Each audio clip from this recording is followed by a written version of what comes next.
Welcome to a short tutorial on how to create reports using text templates in iQ-WEB RIS.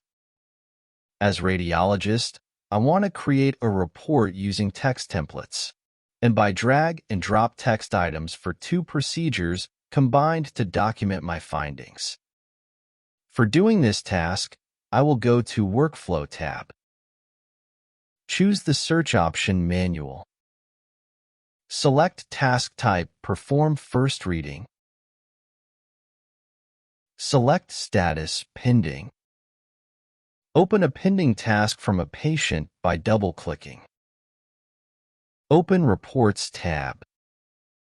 Click the plus New button to create a new report. Select the procedure in the CT chest with Report Template.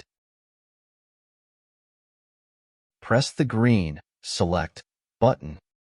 Text template for technique, observation, and summary are already entered. I can change and add information within any of the text boxes.